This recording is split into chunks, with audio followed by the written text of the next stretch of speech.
Hello, everyone. This is Mrs. Schuster, and I'm going to be reading to you Chapter 3 of Homeless Bird.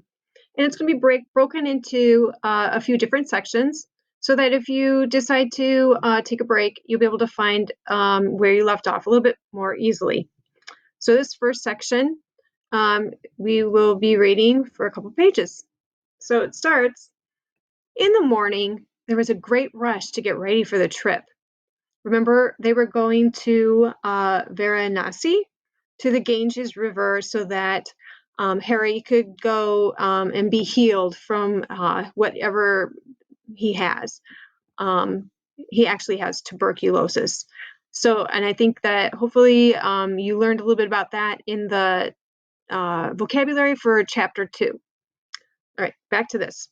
When the wagon came to take us to the railroad station, Harry was carried out under a little tent of cloth to protect him from the dust along the road. A woman from the village came to stay with Chandra. The two of them stood in the courtyard to see us leave.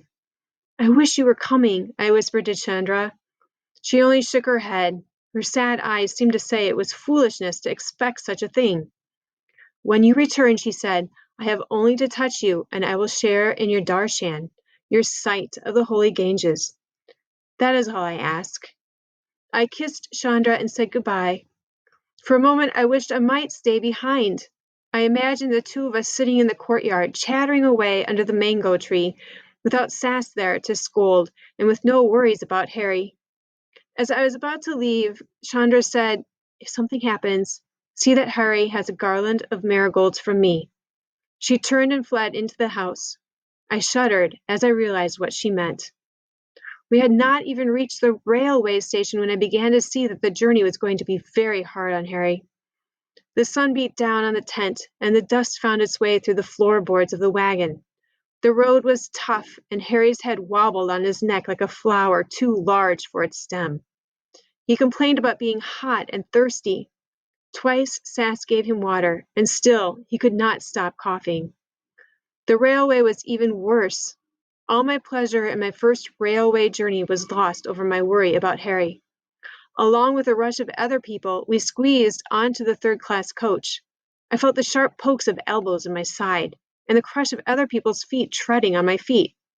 Everyone carried bundles. There were many people like Harry who were ill and going to the Ganges to be cured, but they were all older. When the passengers in the railway car saw how sick and how young Harry was, they made room for him so that at least he had a seat. The crowds and the heat made it hard to breathe. Cesar tried in vain to protect Harry from the crowds, while Sass bent over, fanning him with a palm leaf. Just before the train pulled out, I saw several urns being loaded onto the baggage compartment of the train. I knew they contained the ashes of dead people. They were being taken to Varanasi, so they could be scattered over the Ganges. I thought it inauspicious that Harry should be on a train with so many dead people. I wanted to believe that the Ganges would make Harry better, but when I looked at Harry, my hope slipped away like a frightened mouse into a dark hole.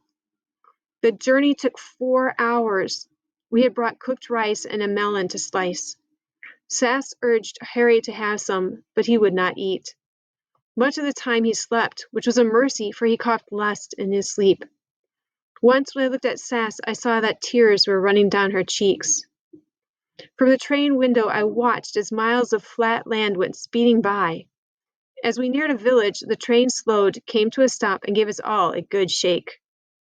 The jerk of the train woke Harry, who looked about in a dazed way and then drifted off to sleep again.